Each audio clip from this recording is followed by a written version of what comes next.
ప్రియ శ్రోతలు, ఈ రోజు మన పాఠం 1 తెస్సలోని పత్రిక 4వ అధ్యాయం 1 నుండి 8వ వచనం వరకు.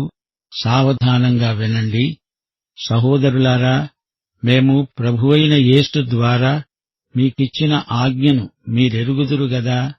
కాగా మీరేలాగు నడుచుకొని దేవుణ్ణి సంతోషపరచాలో మా వలన నేర్చుకొన్న ప్రకారంగా మీరు నడుచుకుంటున్నారు. ఈ విషయంలో మీరు అంతకంతకు అభివృద్ధి నొందాలని మిమ్ములను వేడుకొని ప్రభువైన యేసునందు హెచ్చరిస్తున్నాము. మీరు పరిశుద్ధులవటమే, అనగా మీరు జారత్వానికి దూరముగా ఉండడమే దేవుని చిత్తం. మీలో ప్రతివాడు దేవుణ్ణి ఎరుగని అన్యజనుల వలె కామాభిలాషయందు కాక పరిశుద్ధతయందు ఘనతయందు తన ఘటమును ఎలా కాపాడుకోవాలో అది ఎరిగి ఉండడమే దేవుని చిత్తం. ఈ విషయమందు ఎవడూ అతిక్రమించి తన సహోదరునికి మోసం చెయ్యకుండా ఉండాలి. ఎందుకనగా మేము పూర్వము మీతో చెప్పి సాక్ష్యమిచ్చిన ప్రకారము ప్రభువు వీటన్నిటి విషయమై ప్రతిదండన చేసేవాడు. పరిశుద్ధులవడానికే దేవుడు మనల్ని పిలిచాడుగాని అపవిత్రులుగా ఉండడానికి పిలువలేదు. కాబట్టి ఉపేక్షించేవాడు మనుష్యుణ్ణి ఉపేక్షించడుగాని మీకు తన పరిశుద్ధాత్మను అనుగ్రహించిన దేవుణ్ణే ఉపేక్షిస్తున్నాడు. ప్రియ శ్రోతలు, వింటున్నారా? ఈ వాక్య భాగంలో పౌలు క్రీస్తునందు వారిని వేడుకుంటూ హెచ్చరిస్తున్నాడు. మీరు దేవుణ్ణి సంతోషపెట్టాలి. ఈ వాస్తవం మీ ప్రవర్తనలో తేటగా కనపడాలి. మీరు అంతకంతకు అభివృద్ధి చెందాలి. ఆధ్యాత్మిక పురోభివృద్ధి సాధించాలి. మేము మీకు ఈ సందర్భంలో ఎన్నెన్నో హెచ్చరికలు చేశాము. యేసు ప్రభు ద్వారా మేము పొందిందే మీకిచ్చాము. దేవుని చిత్తమేదో పరీక్షించి తెలుసుకోండి. మీరు సమర్పణ గలవారై జీవించాలి. జారత్వం నుండి వైదొలగాలి. మీ శరీరాలు దేవునికి ప్రతిష్ఠించబడిన సజీవ యాగాలు. శరీరాన్ని కామవాంఛా తృప్తికై దుర్వినియోగపరచకూడదు. దేవుని ఎరగని వారు అలా చేస్తారు. సహోదరుని హక్కులను మన్నించాలి, గౌరవించాలి, అతిక్రమించకూడదు. దేవుడు ప్రతిదండన చేస్తాడు, జాగ్రత్త. మనం ప్రతిష్ఠించబడిన వారము. దేవునికి అప్రతిష్ఠ చేయకూడదు. ఈ హితవును పాటించని వారు దేవుణ్ణే నిర్లక్ష్యం చేస్తున్నారు. మనకు పరిశుద్ధాత్మనిచ్చిన దేవుణ్ణి ఎట్టి పరిస్థితిలోనూ నిర్లక్ష్యం చేయకూడదు. ప్రియ శ్రోతలు, వినండి. ఈ పాఠంలో మనకు గొప్ప సందేశమున్నది. క్రీస్తు రెండో రాకడ నిరీక్షణ మనలను పవిత్రపరుస్తుంది. ఆయన రాకడ భావన మనకు ఎంతో ఆదరణ. క్రీస్తు రెండో రాకడ వెలుగులో మనం జీవించాలి. మన నడత, ప్రవర్తన క్రీస్తు రాకడ నిరీక్షణ చేత ఎంతగానో ప్రభావితమవుతుంది. ఇది యేసు రాకడ యొక్క విశిష్టత. ఆయన వచ్చినప్పుడు మనమంతా ఆయన వద్దకు ఎత్తబడతాము. మధ్యాకాశానికి ఎక్కిపోతాము, ఎగిరిపోతాము. అయితే అంతవరకు మన పాదాలు ఇంకా ఈ భూమి మీదనే ఉన్నాయి, నడుస్తున్నాయి. మన ప్రవర్తన, నడత ఎలా ఉందో పరీక్షించుకోవలసిన అవసరం ఎంతైనా ఉంది. ప్రభువుకు ప్రీతికరమైన రీతిగా మన ప్రవర్తన ఉండాలి. మనలో దినదినము అభివృద్ధి కానరావాలి. ప్రభువును గురించిన జ్ఞానమందు, కృపయందు మనం ఎడతెగకుండా ఎదుగుతూనే ఉండాలి. అభివృద్ధి కానరావాలి. విశ్వాసి యొక్క దైనందిన ప్రవర్తన దేవుని దృష్టిలో ఎంతో ముఖ్యం. దేవుని లేఖనాలలో ఈ హెచ్చరిక పలు సందర్భాలలో మనకు వినపడుతూనే ఉంటుంది.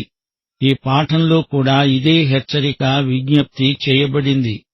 విశ్వాసి తనకిష్టమొచ్చినట్లు బ్రతకకూడదు. క్రీస్తును సంతోషపెట్టడానికి ఆయనకు ప్రీతికరమైన విధంగా జీవించాలి, ప్రవర్తించాలి. పౌలు అంటున్నాడు, యేసు ప్రభువు పలికించిందే మేము పలికాము, ఆయన చెప్పిందే మేము చెప్పాము.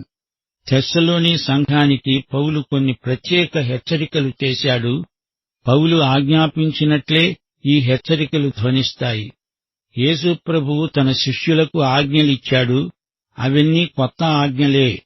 పాపి రక్షణలో దశాజ్ఞల పాత్ర ఏమీ లేదని మనం గ్రహించాలి. దశాజ్ఞలు విశ్వాసి జీవితానికి ఆధారం కావు. దశాజ్ఞలు బాల శిక్షకుడి పనిచేశాయి. మనల్ని చేయి పట్టుకుని శిలువ వద్దకు నడిపించాయి. ధర్మశాస్త్రం మనతో అన్నది, చూడబ్బాయి, నీకు రక్షకుడు కావాలి. దశాజ్ఞలు అద్దంలాంటివి. మనం పాపులమని మనకు చూపుతుంది ధర్మశాస్త్రం. ధర్మశాస్త్రము మనల్ని రక్షించడానికి ఉద్దేశించబడింది కాదు. మనం పాపులమని మనకు చూపడానికి ధర్మశాస్త్రం అందలి 10 ఆజ్ఞలు ఇవ్వబడ్డాయి. మనకు రక్షకుడు కావాలని, మన అక్కర మనకు స్ఫురించేటట్లు చేయటానికే దశాజ్ఞలు ఇవ్వబడ్డాయి. అయితే విశ్వాసులకు ఆజ్ఞలున్నాయి. దశాజ్ఞలు ప్రతిపాదించే నైతిక ప్రమాణాలకు మించిన ఈ కొత్త నిబంధన ఆజ్ఞలు గమనించండి. 1 తెస్సలోని పత్రిక 5వ అధ్యాయంలో విశ్వాసులకు 22 ఆజ్ఞలున్నాయి. లెక్క పెట్టుకోండి. ఇప్పుడొక ప్రశ్న మనకు ఎదురవుతోంది. దశాజ్ఞలనే నెరవేర్చలేని వ్యక్తి ఎవరైనా అంతకంటే ఉన్నత ప్రమాణాలు గల కొత్త నిబంధన ఆజ్ఞలను ఎలా చేయగలడు? దశాజ్ఞలను ఏ మానవుడు నెరవేర్చజాలడు అని బైబిలు తేటగా చెబుతోంది. ఇశ్రాయేలు ఒక జాతిగా ఈ విషయంలో పరాజయమొందింది. ఆజ్ఞలను అతిక్రమించింది, ఉల్లంఘించింది. సీమోను పేతురు ఈ విషయాన్ని ఘంటాకంఠంతో చెప్పాడు. అపొస్తలుల కార్యములు 15వ అధ్యాయం 7వ వచనం, 10, 11 వచనాలు. సహోదరులారా, ఆరంభమందు అన్యజనులు నా నోట సువార్త వాక్యమును విశ్వసించేలాగున మీలో నన్ను దేవుడు ఏర్పరచుకున్నాడని మీకు తెలుసు. మన పితరులైనా మనమైనా మొయ్యలేని కాడిని శిష్యుల మెడమీద పెట్టి మీరెందుకు దేవుణ్ణి శోధిస్తున్నారు? ప్రభువైన యేసు కృపచేత మనము రక్షణ పొందుతామని నమ్ముతున్నాము గదా. అలాగే వారు రక్షణ పొందుతారు. ఇప్పుడు చెప్పండి, మనం దశాజ్ఞలను గైకొనలేము. క్రైస్తవ ప్రవర్తన నియమావళికి సంబంధించిన ఈ ఆజ్ఞలు మరీ ఉన్నతమైనవి. అలాంటప్పుడు ఈ ఆజ్ఞలను ఎలా గైకొనగలము? మనం స్వశక్తితో ఇది చెయ్యలేము, నిజమే. కాని మనలో జీవిస్తున్న పరిశుద్ధాత్మ ద్వారా ఇది చెయ్యగలము. ఆయన చేయిస్తాడు. ఉపేక్షించేవాడు మనుష్యుణ్ణి కాదు, మీకు తన పరిశుద్ధాత్మను అనుగ్రహించిన దేవుణ్ణే ఉపేక్షిస్తున్నాడు. పరిశుద్ధాత్మ మన చేత ధర్మశాస్త్రాన్ని మించి చేయించగలడు. పౌలంటున్నాడు, మేము ప్రభువైన యేసు ద్వారా మీకిచ్చిన ఆజ్ఞ. పౌలు విశ్వాసులకు ఆజ్ఞలిచ్చాడు. మనకు నియమాలు లేవని కాదు, మనకు క్రమశిక్షణ ఎంతైనా అవసరం. మనం క్రీస్తుకు విధేయులం. మనకు క్రీస్తుకు మధ్య ఉన్న ప్రేమ సంబంధమిది. ప్రేమే మనలోని ప్రేరణ శక్తి. యోహాను సువార్త 14వ అధ్యాయం 15వ వచనంలో ప్రభువన్నాడు, మీరు నన్ను ప్రేమించిన ఎడల నా ఆజ్ఞలను గైకొంటారు. పరిశుద్ధత అనే మాట అద్భుతమైనది. గాని ఈ మాటను చాలామంది అపార్థం చేసుకుంటున్నారు. పరిశుద్ధత అనే భావనకు అనేక ప్రయోగాలున్నాయి. యేసుక్రీస్తే మనకు పరిశుద్ధత అయ్యాడు. ఆయన కోసం మనం ప్రత్యేకించబడడమే ప్రతిష్ఠ. ఇదే పరిశుద్ధీకరణ. 2 పేతురు 1వ అధ్యాయం 21వ వచనం, మనుష్యులు పరిశుద్ధాత్మ వలన ప్రేరేపించబడిన వారై దేవుని మూలముగా పలికారు. ఇది కొందరు భక్తుల జీవిత చరిత్ర మాత్రం అనుకుంటున్నారా? కాదు. పరిశుద్ధాత్మ వారి చేత బైబిలును రాయించడానికి వారిని ప్రత్యేకించుకున్నాడు. ఆ వ్యక్తులు మనుషులే. వారికి మానవ సహజమైన బలహీనతలెన్నో ఉన్నాయి. మోషే ఒక ఈజిప్టు మనిషిని హత్య చేశాడు. దావీదు ఎన్నో భక్తి గీతాలు రాశాడు. అతడు హంతకుడే. అయితే దేవుడు వారిని తన పని కోసమై ప్రత్యేకించాడు, ప్రతిష్ఠించాడు. ఒక విశ్వాసిని పరిశుద్ధీకరించటమంటే అది దేవుని ఆత్మ చేసే పని. ఈ పరిశుద్ధీకరణలో 3 ముఖ్యమైన దశలున్నాయి, గమనించండి. పరిశుద్ధత మన నూతన స్థితి. క్రీస్తే మన పరిశుద్ధత. ఆయన యందే మనం పరిశుద్ధులం. ప్రియుడైన క్రీస్తును మనము అంగీకరించాము. క్రీస్తునందు విశ్వసించినప్పుడు కలిగిన రక్షణే మన స్థితి. అంతకంటే ఎక్కువ రక్షణ ఉండదు, తక్కువ లేదు. మన సహజ స్థితిలో మనము అంగీకరించబడము. క్రీస్తు మన కోసం చేసిందాన్ని బట్టి దేవుని చేత అంగీకరించబడ్డాము. క్రీస్తునందు మనకు స్థితిభేదమంటూ రాదు. ఇప్పుడు రెండో దశకు రండి. పరిశుద్ధాత్మ మన ప్రవర్తనలో పరిశుద్ధతను నింపుతాడు. పరిశుద్ధాత్మ కర్తృత్వంలో, నేతృత్వంలో మన ప్రవర్తన పరిశుద్ధమవుతుంది. మనమీ శరీరంలో ఉండగా ఈ పరిశుద్ధీకరణలో పరిపూర్ణత రాదు. ఈ పాత పాప శరీరం అలాంటిది. సంపూర్ణ పరిశుద్ధత అనేది మూడో దశ. క్రీస్తు యేసు సారూప్యానికి మనము మార్చబడినప్పుడు ఈ దశకు చేరుకుంటాము. అప్పుడు 3 దశలు పరిపూర్ణతా స్థితికి వస్తాయి. పరిశుద్ధీకరణ అంటే దేవుని కోసం ప్రత్యేకించబడడం. నశించిన పాపి ఎవరైనా క్రీస్తు దగ్గరికి వస్తే, క్రీస్తును స్వకీయ రక్షకుడని అంగీకరిస్తే ఆ వ్యక్తి దేవుని నిమిత్తం ప్రత్యేకించబడతాడు. పాత నిబంధనలోని సాక్ష్యపు గుడారం ఇదే సత్యాన్ని మనకు నేర్పుతుంది. పాత నిబంధన విశ్వాసులకు దేవుడు నేర్పిన వస్తుపాఠమిది. ఎన్నో సైద్ధాంతిక సత్యాలు పాత నిబంధన విశ్వాసులు సంకేతాల ద్వారా నేర్చుకున్నారు. ఆరాధన గుడారాన్ని చూడండి, అందులో పాత్రలున్నాయి, మరెన్నో పరికరాలున్నాయి. బల్యర్పణ సందర్భంలో వాటిని ఉపయోగిస్తారు. 40 సంవత్సరాలు ఇశ్రాయేలీయులు అరణ్యంలో తిరుగాడారు. పాత్రలు, పళ్ళాలు, గరిటెలు అటుపడి ఇటుపడి బాగా దెబ్బతిన్నాయి. అయినా అవి చూడ్డానికి అంత ఆకర్షణీయమైనవి కావు. ఏ ఇల్లాలైనా వాటిని ఇంటి పనులకు వాడడానికి ఇష్టపడదు. వాటిని మార్చి కొత్త చెట్టు కొనుక్కుందాము అంటుంది, లేదా ఇదంతా పాత తుక్కు అని తీసిపారేస్తుంది. అయితే గుడారములోని పాత్రలను దేవుడు పరిశుద్ధ పాత్రలు అన్నాడు గనుక అవి ప్రతిష్ఠితమైన పాత్రలు. ఇదే సూత్రం వ్యక్తులకు కూడా వర్తిస్తుంది. ఒక వ్యక్తి క్రీస్తు దగ్గరికి రాగానే అతడు రక్షించబడినవాడు అవుతాడు. అతడు విమోచింపబడినవాడు. అతడిప్పుడు క్రీస్తుకు చెందినవాడు. మీరు పరిశుద్ధులవటమే దేవుని చిత్తము అంటున్నాడు పౌలు. పవిత్ర ప్రయోజనం కోసం నీవు ప్రత్యేకించబడ్డావు. దేవుడు తాను వాడుకోవడానికి నిన్ను ప్రత్యేకించాడు. బోధకులు దైవ సేవకులే కాదు, ప్రతి విశ్వాసీ దేవుని వినియోగము కోసం ప్రత్యేకించబడిన వ్యక్తే. మీరు జారత్వమునకు దూరంగా ఉండడమే దేవుని చిత్తం. పౌలు ఈ హెచ్చరికను థెస్సలోని సంఘానికే కాదు, క్రైస్తవులందరికీ చేస్తున్నాడు. శరీర కార్యాలు, శరీర పాపాలు చేసే క్రైస్తవులు నాడు నేడు ఎందరో ఉన్నారు. రోమా ప్రభుత్వ కాలంలో విగ్రహారాధనతో పాటు లైంగిక పాపాలు కూడా ఎన్నో జరిగాయి. అంటే అవి ఎప్పుడూ జరుగుతూనే ఉన్నాయి. ఈ రోజున కూడా సైతాను పూజ ముమ్మరంగా జరిగే పట్టణాలెన్నో ఉన్నాయి. మంత్రతంత్రాలు అభ్యసించే వారెందరో ఉన్నారు. తాయెత్తులు, రక్షరేకులు ధరించేవారు ఉన్నారు. భవిష్యత్తును గురించి జోస్యం చెప్పేవారు, చెప్పించుకునేవారు ఉన్నారు. కొన్ని రకాల తాంత్రిక విధానాలలో లైంగిక పాపాలు చోటు చేసుకున్నాయి. అయితే ఒకానొక క్రైస్తవుడు లైంగిక అవినీతికి పాల్పడినట్లు వార్త వచ్చిందనుకోండి, అలాంటి పాపాన్ని ఖండించకుండా ఆ సేవకులను సేవలో వాడుకుంటున్నారంటే ఇదెంతో శోచనీయం. మనం దేవుని వినియోగం కోసం ప్రతిష్ఠించబడిన వారము, ప్రత్యేకించబడిన ప్రజలము. పౌలంటున్నాడు, మీరు లైంగిక పాపాలకు దూరంగా ఉండాలి, మిమ్ములను దేవుడు వాడుకుంటాడు. అటూ ఇటూ ఊగిసలాడుతూ ఉండడానికి వీలుకాదు. నీవు పాపములో జీవిస్తూ బోధ చేస్తావా, పాటలు పాడతావా?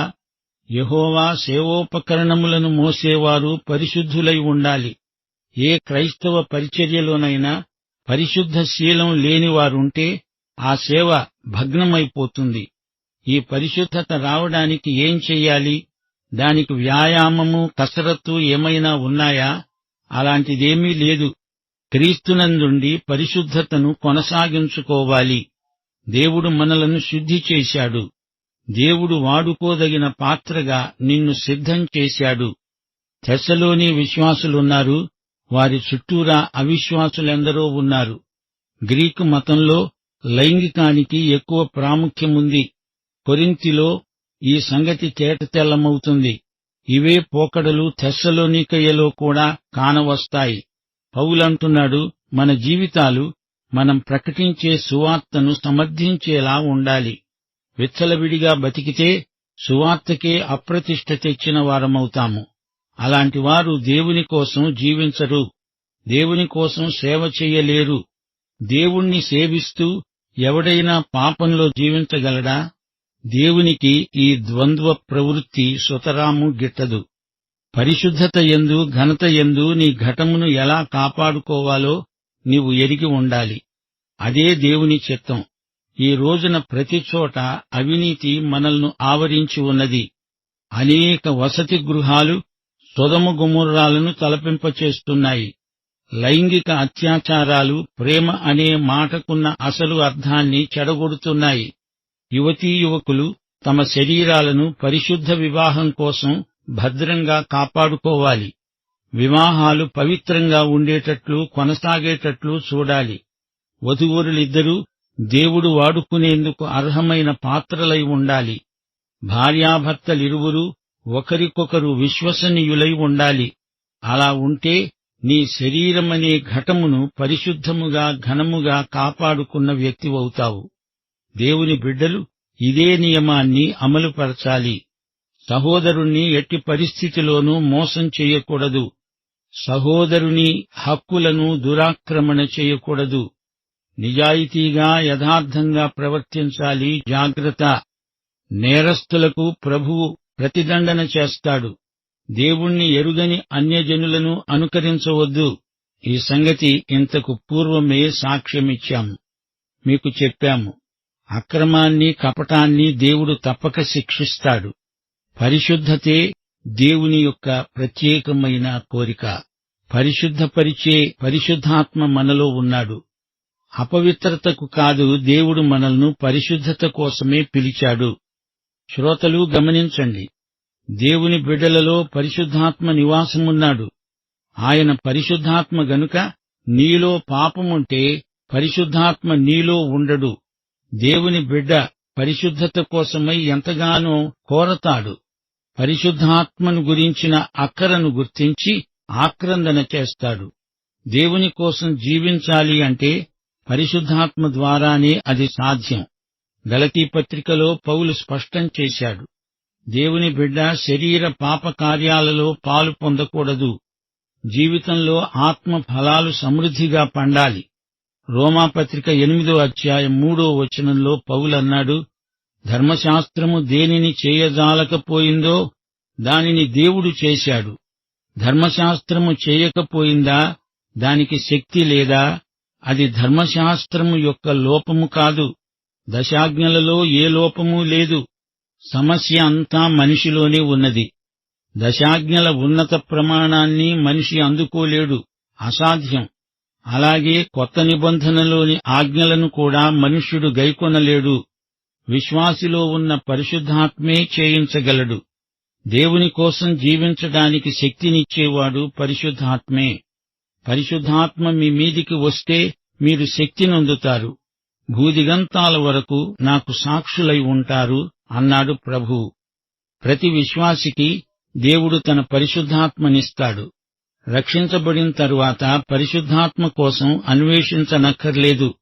యేసుక్రీస్తునందు విశ్వాసముంచిన మరుక్షణమే పరిశుద్ధాత్మ నీలో ఉండడానికి వస్తాడు.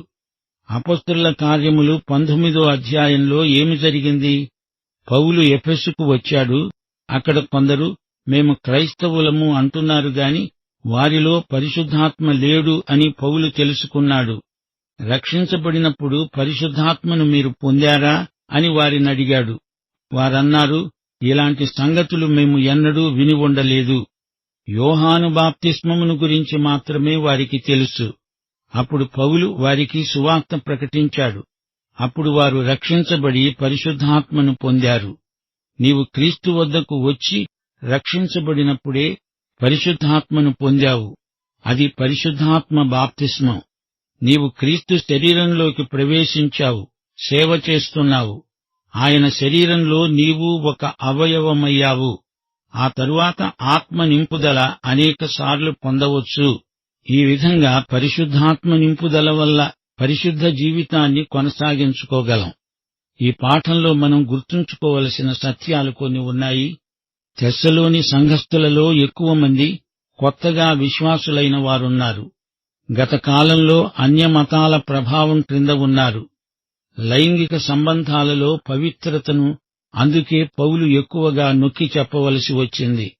ప్రతి ఒక్కడూ శరీరమనే తన ఘటాన్ని పవిత్రంగా ఘనంగా ఉంచుకోవాలి అని పౌలు వారిని హెచ్చరిస్తున్నాడు. ప్రతి ఒక్కడూ వైవాహిక పవిత్రతను పాటించాలి అన్నదే పౌలు ఉద్బోధ. యూదులు వైవాహిక వ్యవస్థను ఎంతో పవిత్రమైనదిగా ఎంచుతారు. హత్య, విగ్రహారాధన, వ్యభిచారం అనే పాపాలు చేయడం కన్నా సావటం మేలు అని యూద రబ్బీలు ఉపదేశించేవారు. అయితే రాను రాను విడాకులు సులభతరమయ్యాయి. చిల్లర కారణాలకు కూడా విడాకులను మంజూరు చేయడం మొదలుపెట్టారు. రోమా సామ్రాజ్యంలో రాను రాను విడాకుల సంఖ్య ఎక్కువ కాజొచ్చింది. సామాన్య ప్రజాజీవితంలో నైతిక విలువలు మంట కలిసిపోయాయి. గ్రీసులో కూడా వైవాహిక పరిధికి బయట లైంగిక సంబంధాలు జారత్వంలో, వ్యభిచారంలో బరితెగిపోతున్నాయి. ఈ నేపథ్యంలో పౌలు లైంగిక పరిశుద్ధతను గురించి, కామ వికారాలను గురించి ఈ మాటలు రాశాడు. క్రైస్తవ నీతి ఎంతో పవిత్రమైనది. స్త్రీ పురుషుల మధ్య దూరం, పవిత్ర జీవిత విధానం పౌలు ప్రబోధాలలో ముఖ్యాంశాలయ్యాయి. క్రైస్తవ గృహమందు పవిత్ర వాతావరణం నెలకొల్పింది యేసునందలి రక్షణానుభూతి. పౌలు ఇదే సత్యాన్ని పునరుద్ఘాటిస్తున్నాడు. మనము పరిశుద్ధతకే పిలువబడ్డాము గాని అపవిత్రతకు కాదు. ప్రియ శ్రోత, మహాపరిశుద్ధుడైన ఈ యేసు ప్రభువును నీవు వ్యక్తిగతంగా ఎరుగుదువా? పరిశుద్ధాత్మ నేతృత్వంలో నీలో జరిగే ఈ పవిత్ర ఉద్యమంలో ఆయనతో సహకరిస్తున్నావా? అయితే ఈ పాఠంలోని ప్రతి మాట నీకోసమే. ప్రభువైన యేసుక్రీస్తు వారి కృప, తండ్రి అయిన దేవుని ప్రేమ, పరిశుద్ధాత్మ యొక్క అన్యోన్య సహవాసము నిత్యత్వము పర్యంతము మనకందరికీ తోడై ఉండునుగాక. ఆమేన్.